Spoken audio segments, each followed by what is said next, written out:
Good afternoon, everyone. Today is Monday, May 11th. Welcome to our update on COVID-19 in the Chippewa Valley area. Thanks again for joining us. We appreciate people learning about what's going on related to COVID-19 and getting the updated information and resources that are needed as we respond to really an unprecedented event happening across our world. We've been working for a long time on COVID-19 related issues.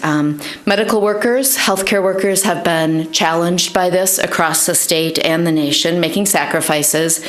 Those sacrifices have included in this area everything from really tough new policies and procedures locally. For some, it's meant furlough time. For some, it's meant really long hours and tough working conditions because of COVID-19 patients. Some people have been away from their families. Tonight, the Army National Guard will be flying F-16s over Eau Claire right before 7 p.m. tonight. They're doing that in honor of healthcare workers across the state. They're flying across the state in different locations, and in this area, it will be between 6:49 and 6:59 p.m. So salute to our healthcare workers. We hope you notice that today as one way to say thank you to that group for what they're doing. I will be giving a short update about Wisconsin. Angie Weideman is here from the Chippewa County Health Department, giving an update about what's happening in Chippewa, as well as a couple of additional state updates. And then I'll come back to share more about what's going on in Eau Claire County. Our partner in Dunn County, who is often with us on Mondays, KT Gallagher, is at the community testing site. So I'll be sharing a lot more about that, but she is there, boots on the ground, doing that work as we speak. In Wisconsin, we now have 1,033 negative tests for COVID-19, an increase of 2,870 negative tests. There are now 10,418 confirmed cases of COVID-19 by testing, an increase of 199 since last reported. Of those, 18% are hospitalized or have been hospitalized at any point. That's 1,846. And we are now at 409 deaths of COVID-19 in Wisconsin. Wisconsin also has recently sent out an application process for contact tracers, and more than 400 employees from across the state system are currently working and available to be contact tracers, with another 3,000 applications being looked at for contact tracing. 51 labs are up and running with a capacity daily of 13,795 tests possible per day. Again, as you note, we are not doing 13,000 tests per day, and so that's certainly a big part of the state effort as well. We are working locally, all local health departments are, with the state on both increasing testing, so we get to that number of 13,000, and on increasing contact tracing plans, both with the state asset, those people that they are hiring, as well as our local people. The state positivity rate, as we reported last week, is around 9%, and that is staying fairly steady for the last 30 days. Compared to here in Eau Claire, we talked about last week, our positivity rate is increasing, and we'll see where that goes with our community testing that's happening now. The state is doing about 3,000 to 4,000 tests per day, a little bit less over the weekend. But again, we're pushing to get that test number up daily as well. Chippewa Health Department, Angie will be sharing a bit about Chippewa County again and a bit about mental health, as well as some of the state orders that have come out. I will be following that, and after Angie and I share updates, we'll be available for questions.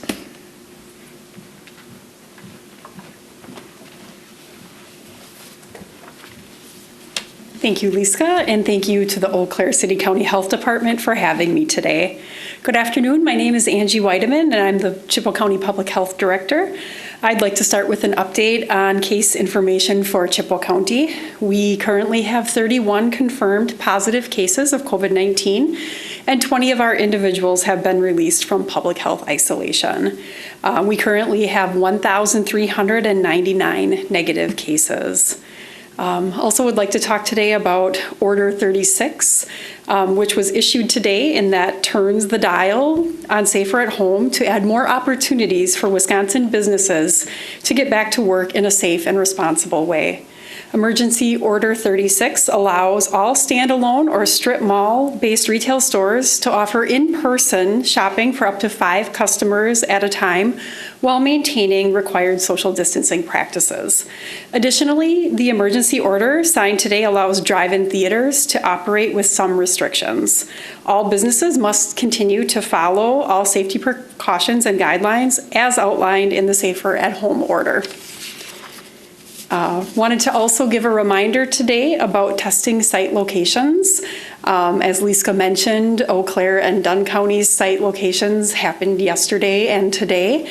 There are 2 more upcoming site locations. One is a collaboration between Clark, Taylor, and Chippewa counties, and that will be on Wednesday, May 13th from 11 a.m. to 7 p.m. at the Thorpe High School. Also, Chippewa and Rusk counties are working together to host an event on Thursday, May 14th at the Rusk County Fairgrounds in Ladysmith from 11 a.m. to 7 p.m. You can call 715-532-2299 to schedule an appointment for the Rusk County site, or you can show up to the site on testing day. May is also Mental Health Month, and I wanted to give a few updates related to mental health. It has never been more important for us to consider our mental health. There's a lot happening around us, and mental health is essential to everybody's overall health and well-being. Mental health challenges are common and treatable. While 1 in 5 people will experience a mental illness during their lifetime, everyone faces challenges in life that impact their mental health. The good news is that there are practical tools that everyone can use to improve their mental health and increase their resiliency. There are also ways that everyone can be supported by friends, family, and coworkers who are struggling with life challenges and their mental health. For people who have experienced past traumas, be very mindful that anxiety, depression, and sleep disturbances can be higher now than they were before the pandemic. Also remember that trauma can cause post-traumatic stress disorder, and it also gives an opportunity for post-traumatic growth. These growths are good things that come about because of bad situations. For example, this pandemic may remind people that they don't have control over certain situations, and that can be really difficult. It can also be an opportunity to learn how to handle situations that you have little control over. This year, Mental Health America is highlighting #ToolsToThrive, which gives information about what individuals can do on a daily basis to prioritize their mental health, build resiliency in the face of trauma and obstacles, support those who are struggling, and work towards a path to recovery. We will be sharing out different resources throughout the month on our social media page and other avenues of media. Lastly, I'd like to remind people to be kind to your mind. Here are a few tips to cope with stress during COVID-19. Pause, breathe, notice how you feel, and talk to somebody you trust about how you feel. Also, take breaks from COVID-19 content, including the news, social media, and conversation with friends. Make time to sleep and exercise. If you're having a difficult time sleeping, please reach out to a counselor or your primary healthcare provider.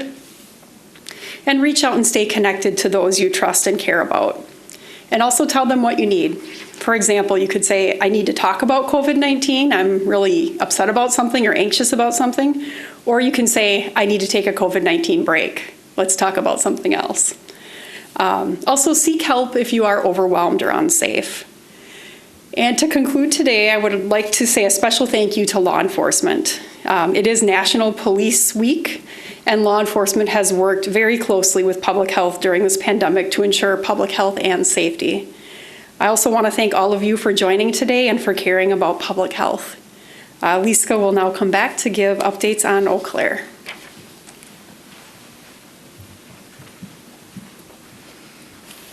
Thank you, Angie, and I would really echo that thanks to our law enforcement partners. They've been critical partners in this work to really educate and help make sure that we are paying attention to what's important in our community, and they are critical as we move forward. So in Eau Claire, we now have 60 confirmed cases by testing of COVID-19, so 60, an increase of 7 since Friday. Our testing numbers are at 2,849 individuals that are Eau Claire residents tested, an increase of 212 since Friday. And of those, 2,718 are negative, 71 remain pending. As of last week, as I reported earlier, released from isolation are 26 of those 60 cases. We report that once a week on Wednesdays. Our hospitalization numbers remain very small, and so for confidentiality reasons, we continue to not report directly on this, but state numbers are available. And as I reported earlier, about 18% overall of cases across the state are hospitalized at any point for COVID-19. We do have some testing updates as well related to our work happening with our community testing site. So yesterday and today, the Eau Claire-Dunn County Partnership for Community Testing has been happening. It's been a wonderful partnership between Prevea, the National Guard, as well as the health departments and Incident Command for both Eau Claire and Dunn County. Again, law enforcement, a big thanks this week to what they have done to help us make sure that that event happens smoothly. Yesterday, there were 216 tests for COVID-19 that were conducted in that drive-through testing site. Those included people from across the area. I was there doing screening of cars yesterday, and we had people from around the area coming, some from quite some distance to get that testing to happen. Of those individuals, certainly some will be negative and some may be positive, and I'll talk through what we do about that.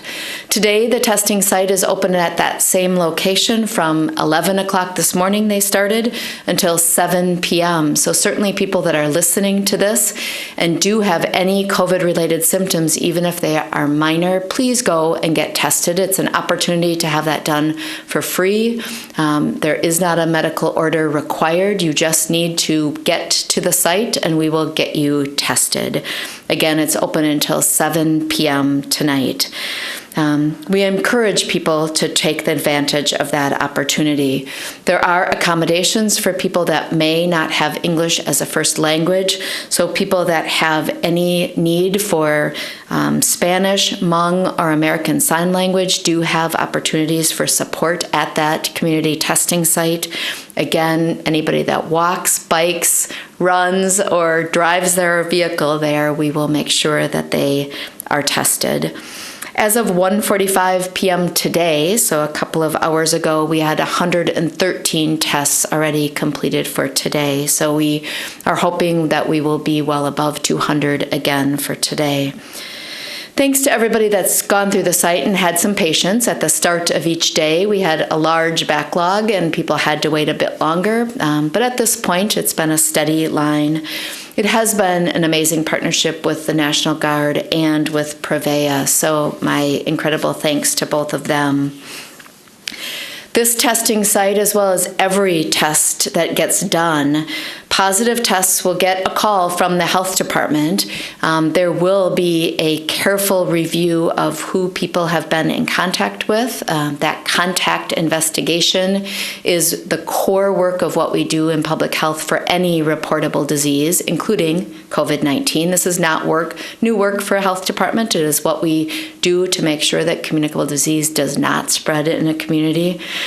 The phone call will include not only who were you in contact with, what do you need to do now, but we'll make sure that that person can stay isolated safely and in a way that makes sure that they are not coming in contact with others.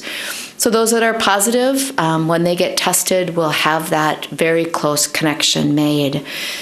From those people that are identified from that contact list, those people will also be called, and that contact tracing work also happens so that those people stay home for 2 weeks to watch to see if they become symptomatic. That's critically important public health work. Again, we do this with all kinds of diseases, and it's a critical step in making sure disease does not spread. Negative tests also, in this case, will get a phone call from the National Guard office. They will be told that they have a negative test. It might take a little bit longer than the typical 24 to 48 hours for a positive, but there will be a phone call attempt made. It doesn't mean that people should go out in the community. If they're ill, they should still stay home if they are sick.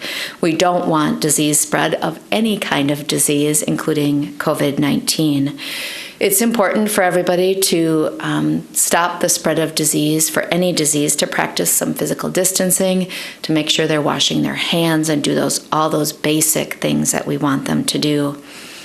After these 2 days of community testing are available, again, anybody that's symptomatic, we encourage them to talk to their healthcare provider and get tested. The criteria now are that anybody with COVID positive symptoms, any COVID-19 related symptoms, be tested.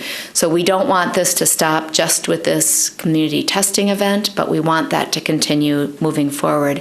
It's important, if we're going to contain this disease and keep people safe, that we have good testing happening and that we contain disease once we know it exists. That's part of our reopen strategy, is that the only way we can successfully reopen is if we have good testing and contact tracing in place.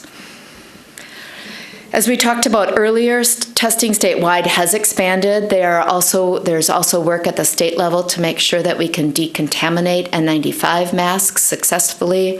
We'll be talking more about that in the future, but do know that announcements have been made, and I'm sure the media has seen that as well. The governor also talked about it. The public health emergency is set to expire as a state public health emergency declaration today. We are hoping that that is extended by the legislature, but there are some things that happen with that expiration of the public health emergency declaration that we are watching to make sure that we are ready for starting tomorrow. The orders that we are using locally and across the state are not connected to that public health emergency declaration directly. So the orders will continue, but we are watching that carefully, as we are also watching the Supreme Court decision and waiting for that. The new order, as Angie said, was signed today. A couple of additional pieces of information to share about that is, as of right now, non-essential businesses that meet that definition for small retail operations that have a door out into the world and not into a mall are able to be open with certain restrictions. Again, those requirements include no more than 5 people at a time, customers at a time inside. Remaining operations related to curbside pickup are encouraged, and that all of the physical distancing requirements are met. So again, there's some very clear guidance. This is risk-based guidance. This opening is based on risk. These operations are being opened because the risk of the physical distancing being violated is not as strong in those locations. So important for people to remember that there will be clear restrictions still in those smaller stores. The lines outside will be mandated. We will be looking at social distancing, physical distancing in all ways with those non-essential retail stores as well. We also want to make sure that people understand that physical distance is our best measure to prevent. We've talked about that regularly in these news updates and these briefings, and we continue to encourage people to really make sure that they understand that for spread of disease, that's their best method to stop spread. We will be continuing to track all of the measures that are out there, both at a local and state level. We want to make sure that we are staying in front of any possible bumps in numbers and potential curve going the wrong direction as we talk about flattening the curve. So those basic data points continue to be tracked carefully by all of us in local public health.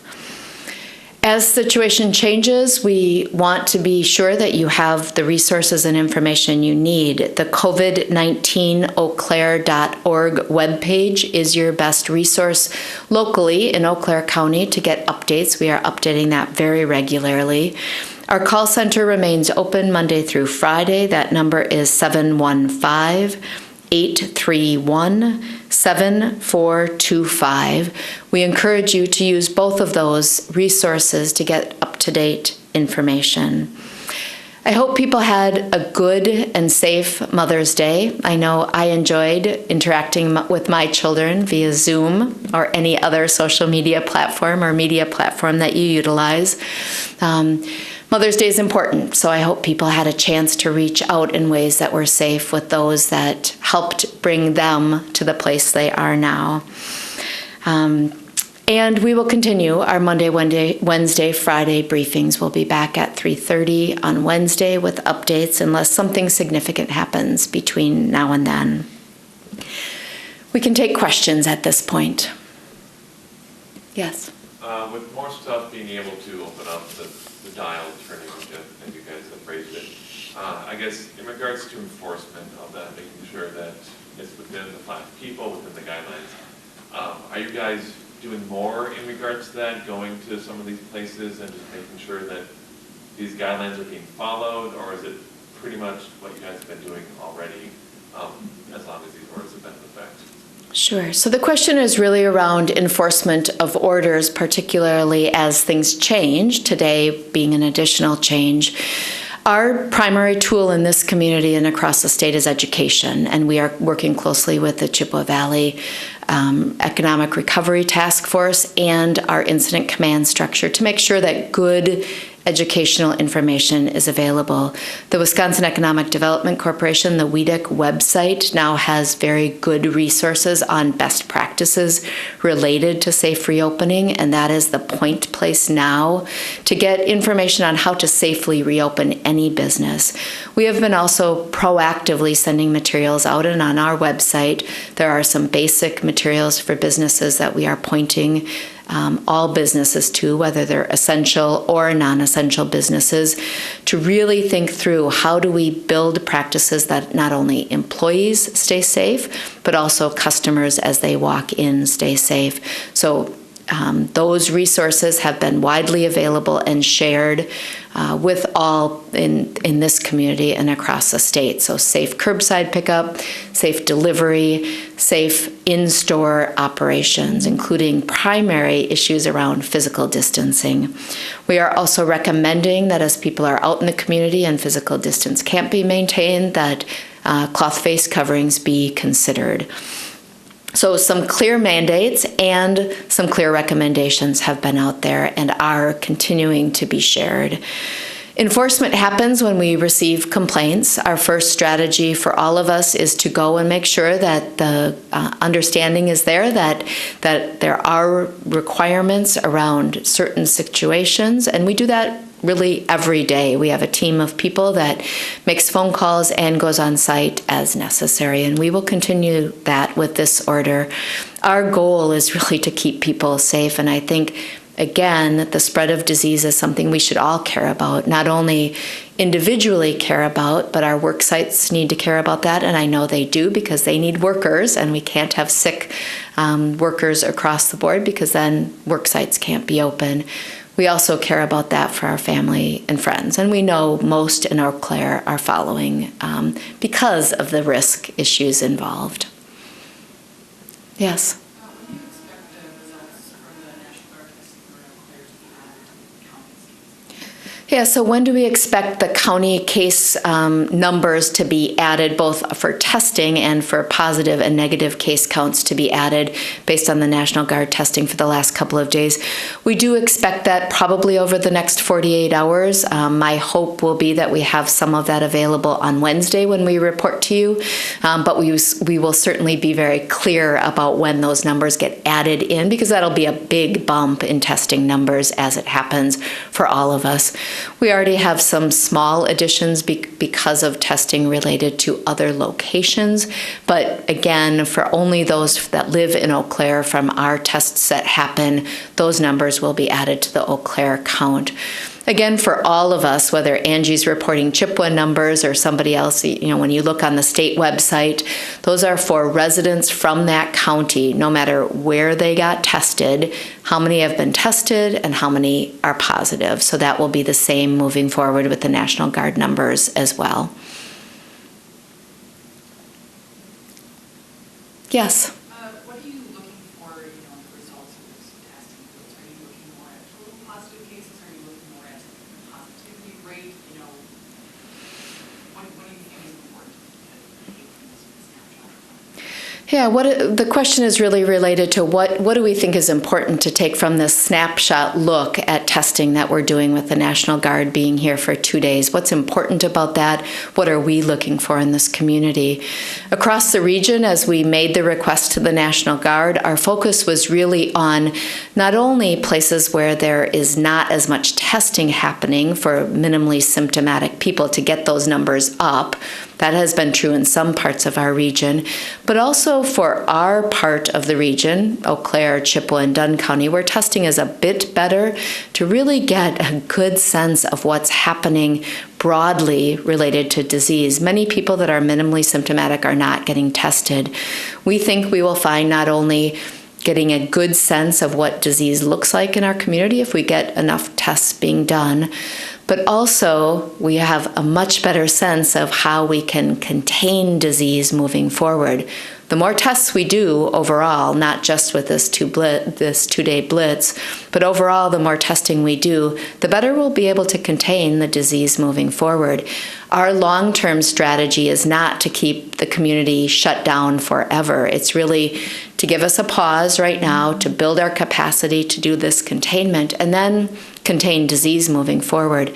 We have to have testing in order to do that. So this gives us an idea of how that might work moving forward and what we might see as we start testing more broadly. Yes? Along those same lines, Lisa, as we go forward, Governor Evers has pretty much said he's not going to, it's very unlikely to extend safer at home beyond May 26th, which seems to me like it would make contact tracing especially important as we go forward. I know at the state level there wasn't some figures today about that plan and about the number of people applying. And I think you talked last week that you were getting a decent number of applications for that. Do you feel pretty good about that effort going forward in terms of, because it's so important, do you feel pretty good about that in terms of the numbers you're getting and seeing? Sure. So the question is related to contact tracing, both at a local level and a state level. Are we feeling confident about our ability to do that? Where do we think that's going? So contact tracing work is work that happens in a local health department every single day related to lots of diseases. We have people that have skills in being able to find and work with people to understand the disease process and stay home or do the appropriate things that they need to do. In this disease, it's staying home for those 14 days. We have a core group here in our local health department and in every local health department across the state. So in Eau Claire, we have 29 people that can do case follow-up and contact investigation that are ready to go and moving forward. That's a significant increase for us. We've trained a lot more people locally. Every local health department is looking at doing that as well, so we are not alone in that effort.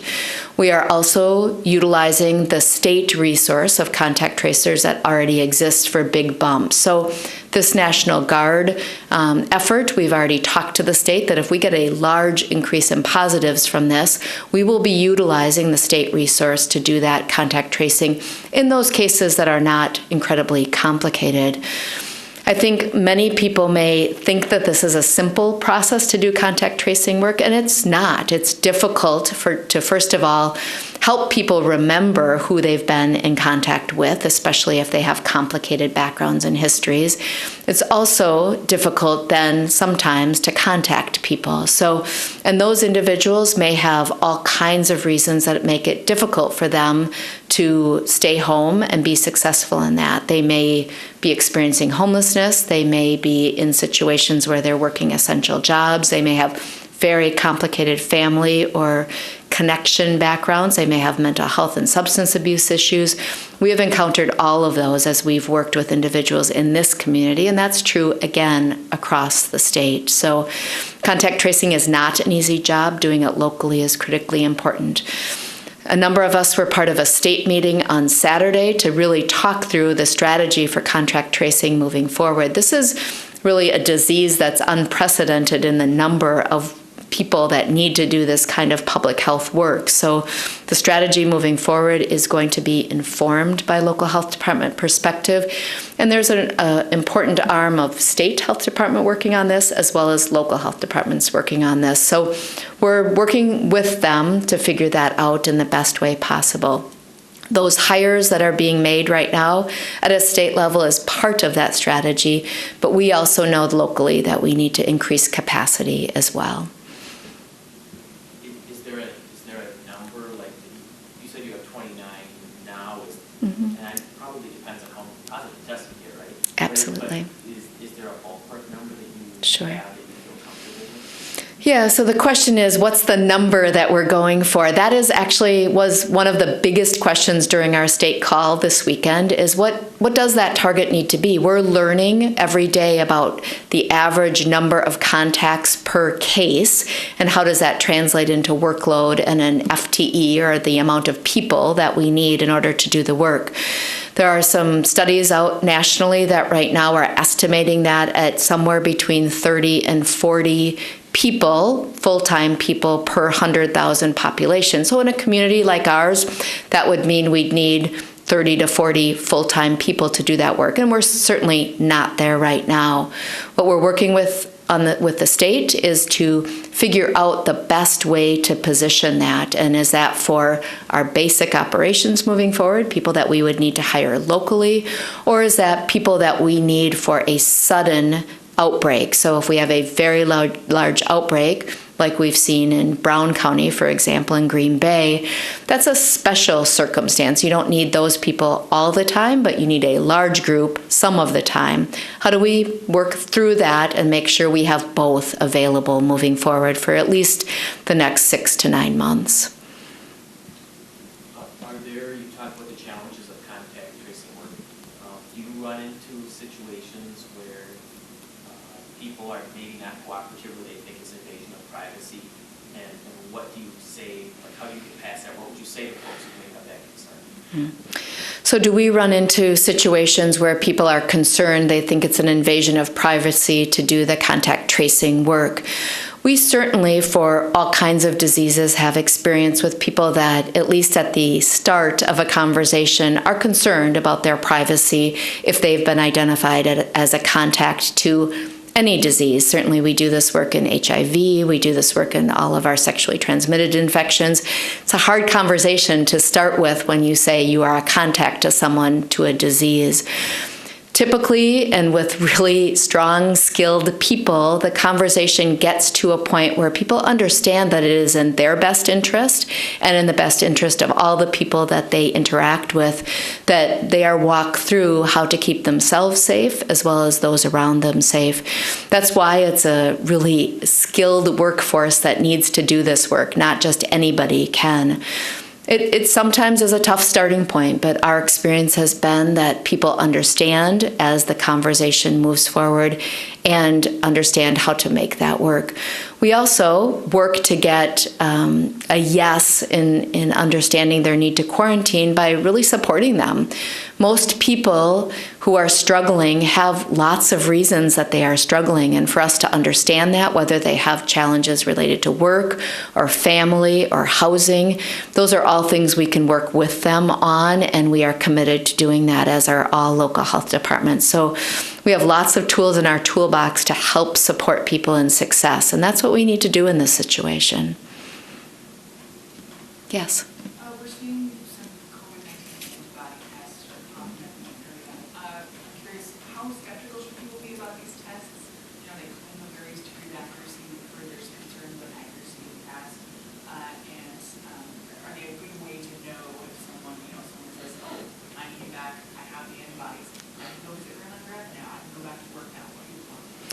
Yeah, the question is related to COVID-19 antibody tests. And to be clear with everybody, there are two different ways that people are hearing about testing, primarily across the community. One is to get tested right now, like our community testing site and all of the other testing that we talk about. That's really to say, do you currently have COVID-19? The nasopharyngeal swab that we're doing at the site today and that is happening at all our healthcare providers is really to say, are you currently sick with COVID-19? The reason to do that kind of test is to make sure that those sick people stay home and don't get other people sick.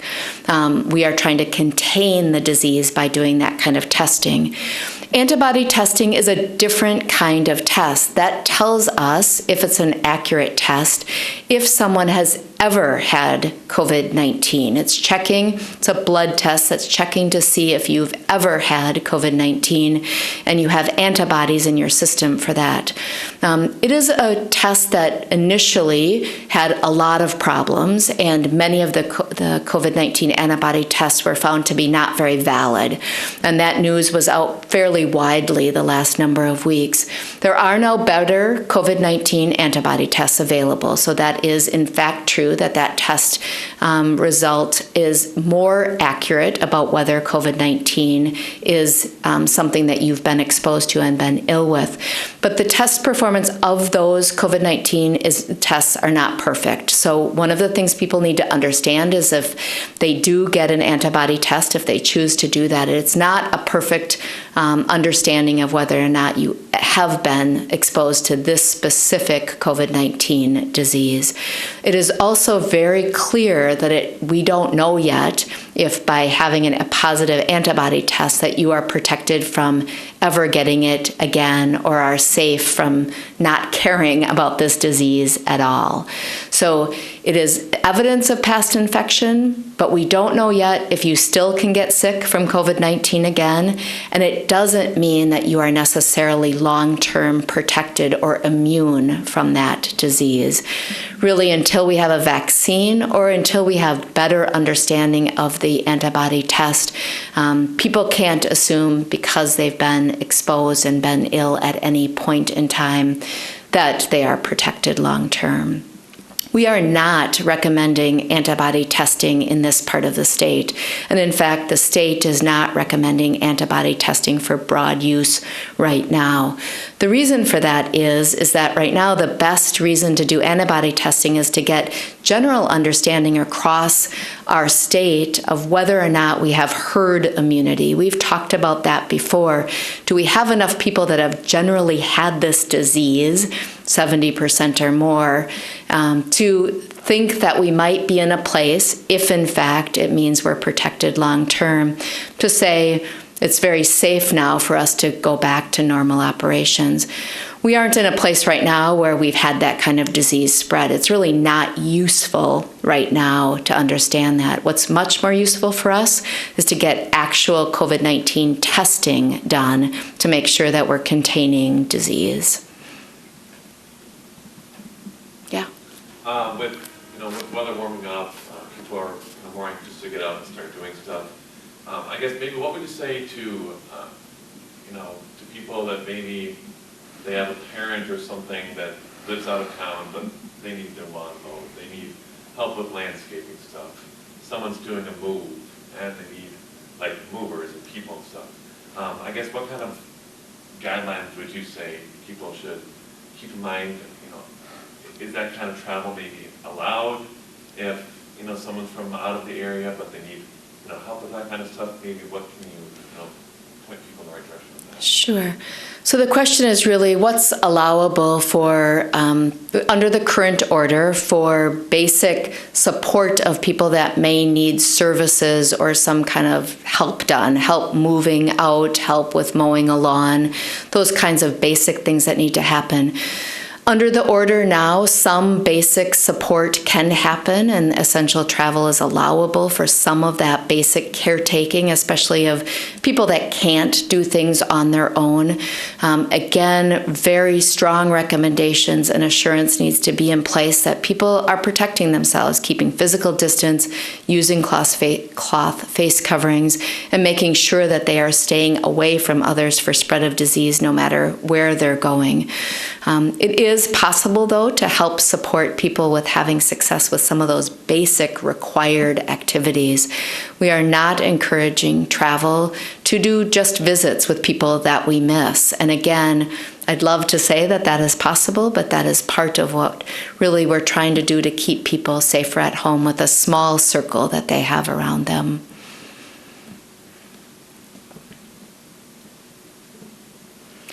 So again, thank you everybody for being part of this update. Please go to our website, the COVID-19eauclair.org website or the Chippewa COVID website, any of our local health department websites to get good information. We will be back on Wednesday with updates, and thank you for doing what you can do to make sure we stop the spread of this disease.